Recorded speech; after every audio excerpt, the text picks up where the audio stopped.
Hey, magandang hapon sa inyong lahat. Good evening dyan sa Sydney, Australia na nakabase yung ating dalawang guests natin. And welcome to another week of Sports Corner PH interviews with yours truly, Gaberas. And for this Monday, makakaugnay tayo sa ating Philippine Sampaguitas who actually made a tremendous rise in our world rankings from number 19 last year to number 14 in the world. So let's get to know our Sampaguitas more and what are the reflections from that rise from the world rankings that will be out in their national team program. So makakasama natin ang presidente ng Pambansang Rugby Liga ng Pilipinas or PRNL, Mr. Reynaldo Nery. Mr. Ray, magandang araw sa inyo and thank you so much for joining us. Salamat. Thank you for inviting us for the interview. Thank you so much, sir. And one of the members of our Sampaguitas score, the head coach, Tam Fletcher. Good evening po and salamat sa oras. Hi, how are you, Gab? I'm doing well right now and we're busy reporting some of the day's biggest stories in sports, and definitely this one is gonna be a great interview with our Philippine Sampaguitas and of course the PNRL or Philippine National Rugby League kung itatranslate ito sa English. So first of all, thank you again for the pleasure to be interviewed with us on this program, and we are also seen on Facebook and YouTube, and we definitely have a great show together. So let's get right to it.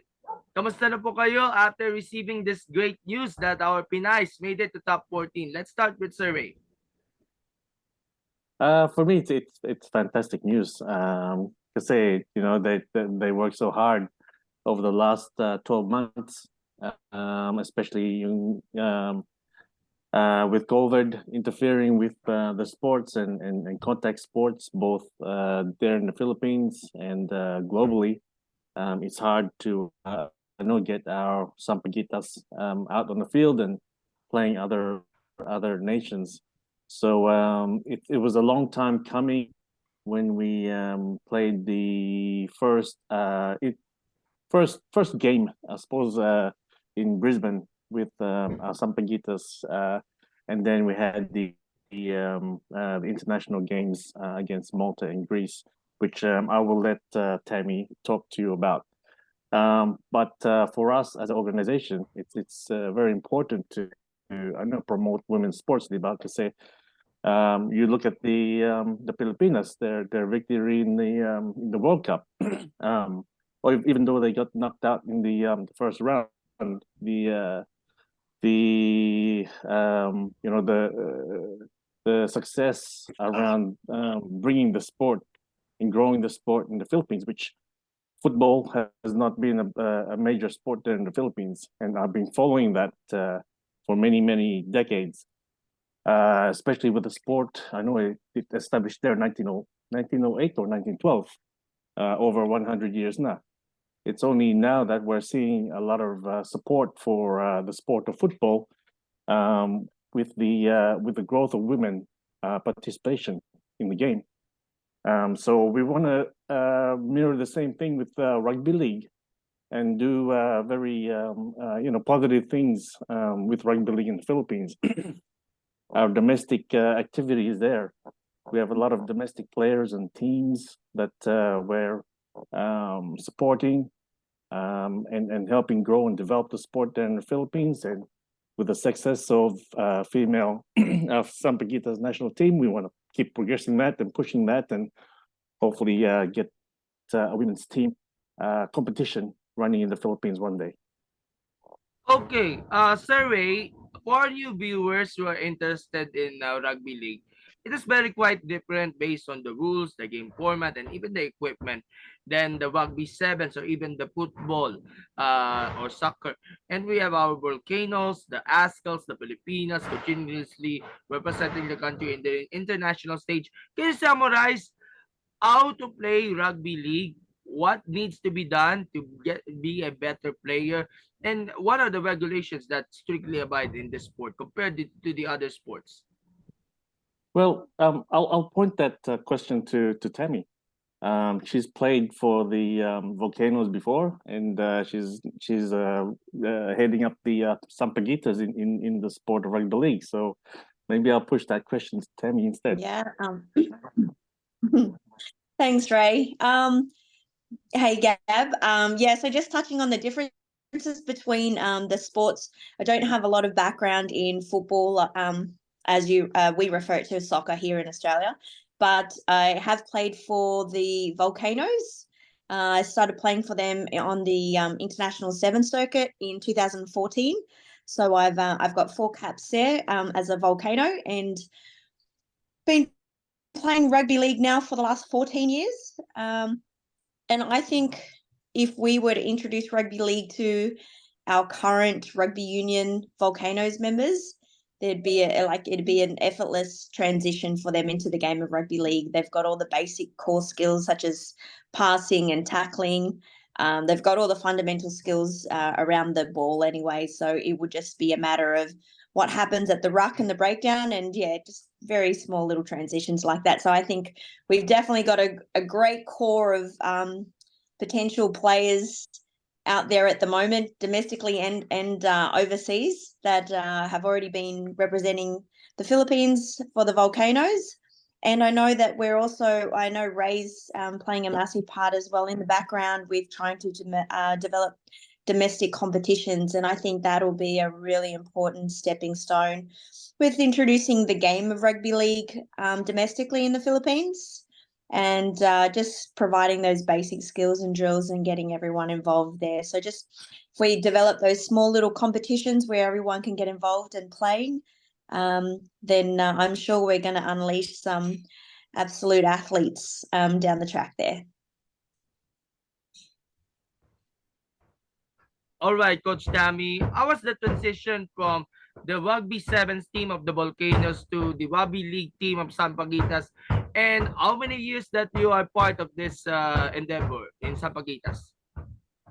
Okay, in the Sampaguitas, the seed was planted. I call it the seed because it was just an idea back in 2017. Women's Rugby League is very new, and I think it's very new worldwide as well as here in Australia. But it's gone absolutely through the roof and quadrupled overnight pretty much. And I'd say in the last 5 years, 5 years ago, we didn't have a international Philippines women's rugby league side, and today we're already ranked 14th in the world. So that's just how quickly we've grown. And 2017, I've got 2 sons that play for the Tamarals. They were playing for the junior Tamarals back then, and I was involved with the committee and speaking with everyone. And women's rugby league was only just starting to kick off here in Australia. Like, it was only just starting to grow when it was getting more exposure and more girls are coming out wanting to play. And then we all put our heads together and thought, how amazing would that be if we could have a Philippine women's rugby league side? Like, that'd just be phenomenal. So that was the idea back in 2017, and that's where it started from. We tried to kick that off. It was, trying to find the players with the skill level as well. It was a little bit difficult. We had a little bit of a rough start, just trying to get us off the ground and having a competition, trying to find other teams that would verse us, because internationally, I think we tried to team up a game against like Latin Heat and some of the other smaller nations that are very new to developing in rugby league as well. But it was a bit clunky start, but we managed to kind of expose all those players that have been playing women's rugby league now over the last 5 years. And we had some great exposure in the Brisbane match that Ray was talking about recently, back in October last year, nearly 12 months ago now. We had some great exposure, and then we unearthed a whole league of female heritage rugby league players, which we've all come together from interstate. So we've got girls travelling halfway across Australia to meet up and play our international test matches. So yeah, we're not just all based in one small area. We're flying in from all over the place to come together and all represent the Sampaguitas. So how many members right now of the national pool for the Sampaguitas? I saw some Pinays, mostly based in Australia with foreign descent, They were born by Filipino relatives and raised abroad, but passionately they were representing our motherland, our home country, the Philippines, in the international stage. And we have also other players coming from other countries as well. We've got I've got a player at the moment who's just traveled over from Canada. She's recently moved over in the last few months over to Queensland, Australia. So she's a Filipino heritage as well, and she's expressed her interest to represent the Sampaguitas. So she's originally from Canada, and I've also got players from New Zealand as well.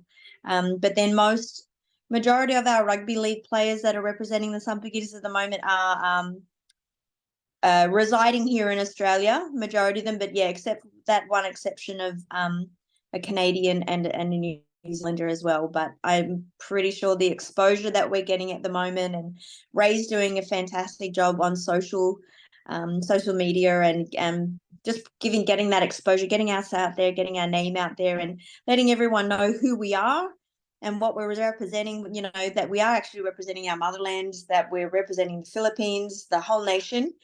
And we are the actual official international side.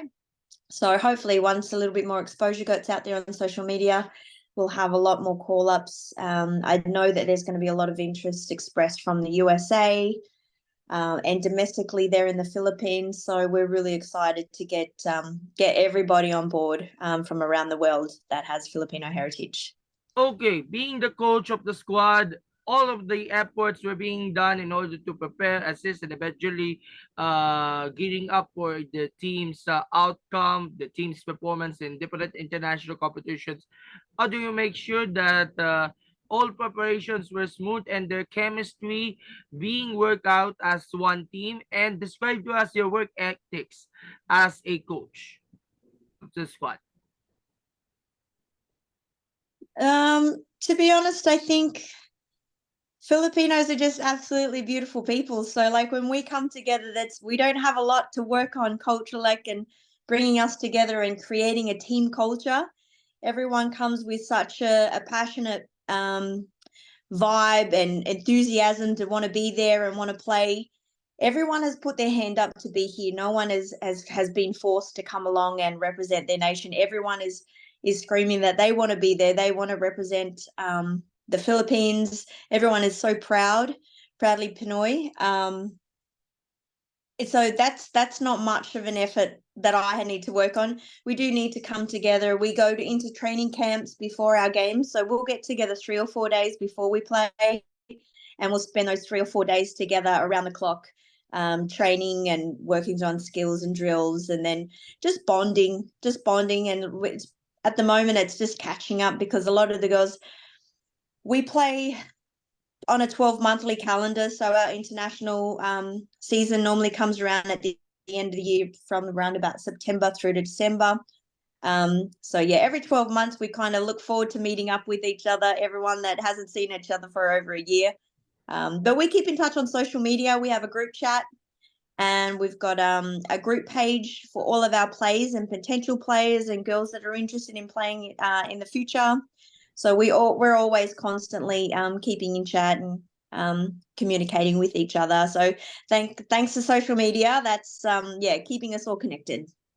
Thank you, Coach And Gabby. for a lot of the players, they play their club season through like March to September, and then September to December we play our international games. The national team comes together. So throughout the year, they already have their core skills and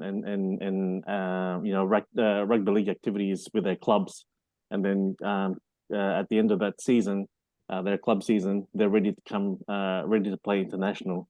So, like Tammy said, they come into a training camp whenever we have an international game, and it's all about bonding, training skills and game plans and so on.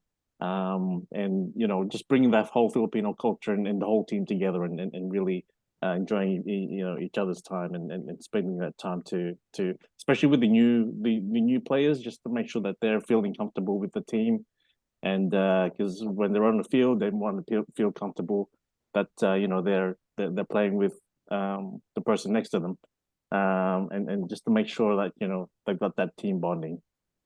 Okay, going back to survey before we added to the assessment of the ranking, there was one point you met also some of the Filipinas in New Zealand early this year. The Filipinas are in training right now for the FIFA World Cup then, and of course we have watched this great performance of our Pinay booters in the international stage in their FIFA World Cup debut. Share to us what happened, Survey.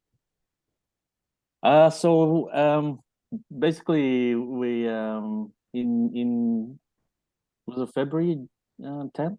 Yeah. Greece? Yeah. February. Yeah. Early February. The Sampaguitas were playing the Greece national team here in Sydney, and it just came to my thought that I knew some of the Filipinos players were playing for clubs here in Sydney. So I reached out to my friend. He's actually Coach Noel Arate. He's the assistant coach to head coach Alan Stajic. So I reached out to Coach Noel and Naz, and asked him if he can organize some of the players to come to the Sampaguitas game at Liga Oval. And I knew the time that I gave him to organize it was quite short. I think it was only like 4 days, because I only had the idea like leading up to the event, and with all the preparations for the international game, it just skipped my mind. So I messaged Coach Naz, and within 2 days he organized it. He had Malay Cesar, Kali Fritz, Eva Madarang, and they came to the game, and it was a great experience because they've obviously accomplished reaching the World Cup through the Asian qualifications, Asia Cup, SEA Games, and so on. And it's something that obviously our girls, our women team, want to accomplish one day in reaching a Rugby League World Cup as well. So, it was very much they got there, and they're ready to prepare for a World Cup tournament, which is now going on. And obviously our women's team are wanting to do the same. So it was a great meetup. The girls had a bit of a talk to our Sampaguitas players in the locker room. Tammy and the team presented them with a rugby league ball, all signed by the players, and it was a really nice bonding experience. And the Pilipinas stuck around. We entertained them and watched the game. They really enjoyed themselves. They were cheering the girls on as they ran out of the dressing room tunnel onto the field, and cheered on with the rest of the Philippine supporters. So it was really nice of them to come and support the team, and it was a really positive experience. Good to hear. And we didn't have any idea. Gab, It was a big surprise that Ray organized for us in the background. Our team didn't have any idea. I had no idea that Ray had done that and organized those girls to come along. And it was an amazing experience and a great surprise. We were just getting ready to run out onto the field, and these ladies came in and they shared their story. They introduced themselves, and they said what it's taken for them to get where they are, and they just expressed that if we keep working hard, and one day our dreams will come true too. So they were supportive, and it was just a great experience. They came and joined us for warm up out the back, and really appreciated that. So that was a great surprise by Ray, our president. All right, so let's go to the assessment. Thank you to the both of you. From 19, now we are now number 14 this year, 5 notches higher from last year in the IRL World Rankings for the Sampaguitas. For context, one of the tournaments for this year that you have joined, that engaged, that helped into the rise of the world rankings, and your assessment on this great opportunity to be exposed in international scene, and of course that of course the players morale is getting boosted at this point. I like to ask first Sir Ray, then si Coach Tami naman. Yeah, sure. So I suppose the Sampaguitas got to that world ranking playing their international games. So with the International Rugby League sanctioned games, each game you play, whether you win or lose, contributes to your world ranking. So if you play a team that's higher ranked than you and you lose, you'll still get an okay ranking. If you play a team that's higher than you and you win, you'll get a good ranking. So, we had our first game against Malta last year, and that was a tough game. It was very much, you could, by the score, Malta won by 6-0, one converted try. So you can tell by that score line, it was a very defensive game and very hard to score. The weather, it was raining, it was wet, the field was slippery, the ball was slippery, so it wasn't the best conditions. But both teams played really well and really hard. But obviously, it can only be one winner. And then we played Greece earlier this year, and they're ranked number 10. And the victory that we had against Greece was quite significant because of the scoreline, one thing, and also the fact that we're ranked 19 and they're ranked 10. We get a good ranking for the mid-year ranking results.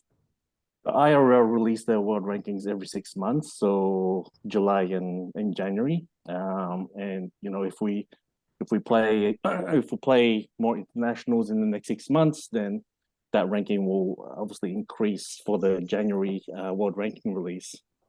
Moving forward, I suppose with the improved world ranking and the new changes to the IRL competitions and World Cup, world ranking points and basically the world ranking of a nation plays a significant part in the qualification for a World Cup. So we want to improve on our world rankings, and obviously there's some other things that myself and the Philippine board there in Manila are working toward in regards to increasing our federation membership with the IRL, and with those components, those items, we hope to be in a World Cup in the next very soon. So the next Women's World Cup is 2026, but with the new changes in the IRL, they're making the World Cup, the Women's World Cup and Men's World Cup separate. So the following World Cup for the women's will be 2028, and we're hoping to target that year to represent our Sampaguitas into the World Cup. So world rankings are very important, where they weren't so much before, because it was more like an indication, a baseline kind of indicator. But now it's important that you keep progressing your World Cup, and with the focus on the 2028 World Cup, we've got a good chance for the Sampaguitas to represent the Philippines in that year. Coach Tam. Yeah, I think like Ray's done a fantastic job with getting our sanctioned games up and running. He's worked tirelessly in the background with the IRL and communicating, making sure that our players are all on board and our team is moving forward in the right direction. To get us as a sanctioned and an internationally ranked team has been a massive journey for Ray as well in the background. So hopefully our job is to get out there on the field and get the results that we.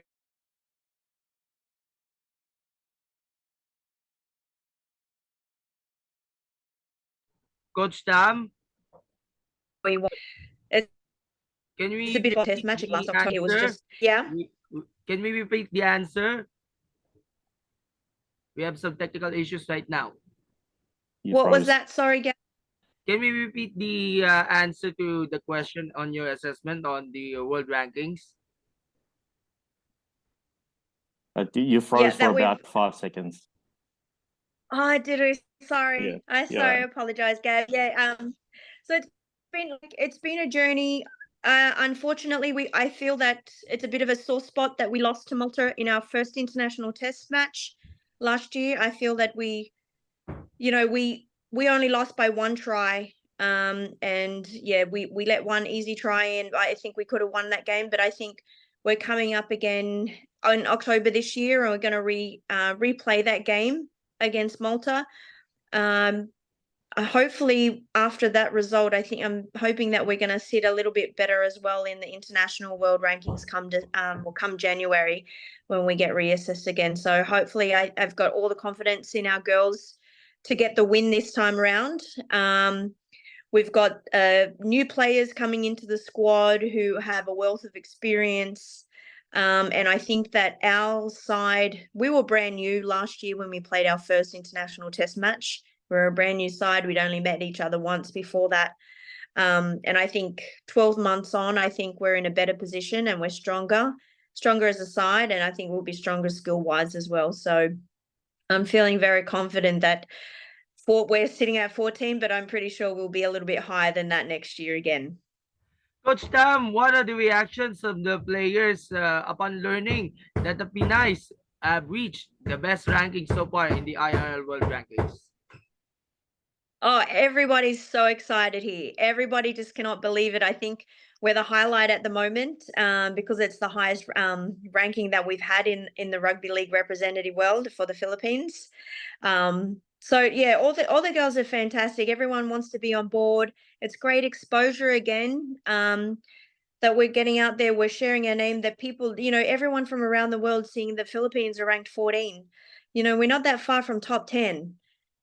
If we can crack the top 10 in the world, that's a really good position to be at. So yeah, all the girls, the hardest job that I've got at the moment is I'm going to end up with about 50 or 60 players that want to play in one team, and I can only take 19 into every test match. So yeah, I'm going to have a lot of girls around the world wanting to be called up.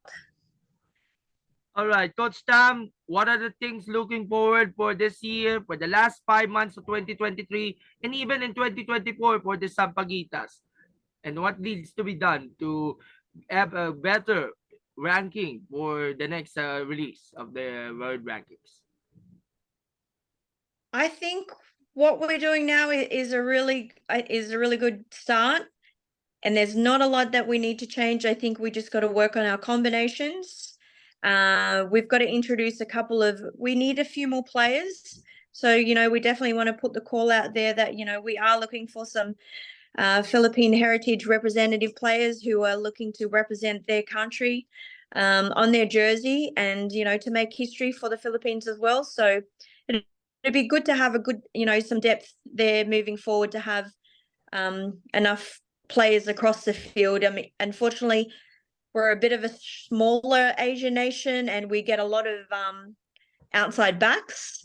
But there's every position in rugby league, you've got every physical aspect to fill. We need bigger props, stronger girls, and then we need our fast, speedy girls out the back. So there's always room for everyone in the game of rugby league. But I definitely need to see some more players coming out. And I think once we have a depth with all our players across the board, we're heading in the right direction. And I think we've got a great culture.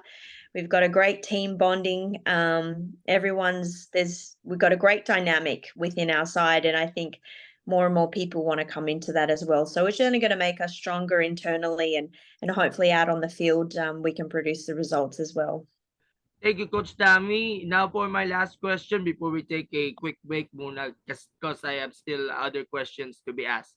Sir Ray, we also not to forget our Tamaraws who dropped to number 33, ranked number 33 in our world rankings. What's your take on this, and ano ba ang mga kailangan nating i-improve to continue their dominant play and to maximize their exposure overseas for the men's team? Yeah, I think they're very I suppose they're very taken by surprise against South Africa in their last international. So that game was a tough one. You can see the size of South Africa against our Tamarals was a big difference. And South Africa do have a lot of skilled players, especially playing in major competitions here in Australia, New South Wales, playing for NRL clubs. Uh, like a reserve grade team. But I think for us, the coaches and trainers for the Tamarals, they just I suppose need to focus on their team, building the team dynamics. I suppose doing more research with the opponents that we're choosing and facing. And yeah, I think I mean last year we beat Malta. They were ranked number 10. So they did a really good job with the team that they put on field. The Tamarals were actually behind at halftime, and they turned the second half around really well. I think for our men's team and our women's team as well, the more games that they're playing internationally, the more games that they play with each other, they're just going to play a lot better, and we're going to get those wins consistently. From a board perspective, it's important that we're doing a lot of discussions at the moment with the Philippine government. The Philippine Sports Commission, they've been a bit slow in regards to a lot of the conversations that we've had around budgets and funding. So I believe we have another meeting with them in the next few weeks to continue talks with budgets and whatever funding that we can get from the PSC and any corporate sponsorships that we're targeting. We need to look at that pool of money and see where we can really invest in rugby league there in the Philippines. That also means bringing out international games to the Philippines and not playing them here in Australia. So I've actually spoken to a lot of nations, and they're keen to play their games there in the Philippines. It's a beautiful country. It's a very cost-effective trip for any nation, especially coming around from the Pacific, Asia Pacific region. And after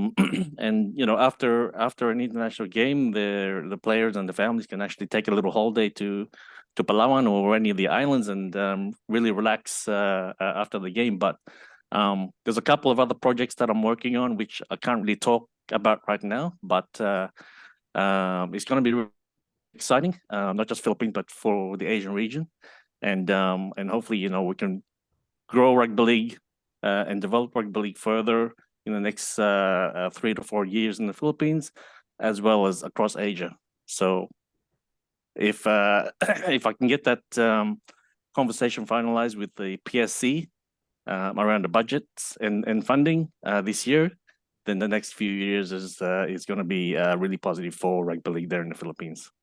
All right, I still have more additional questions that we need to ask, but we'll take a 2-minute break so we can prepare for our part 2 and be right back in a few. All right.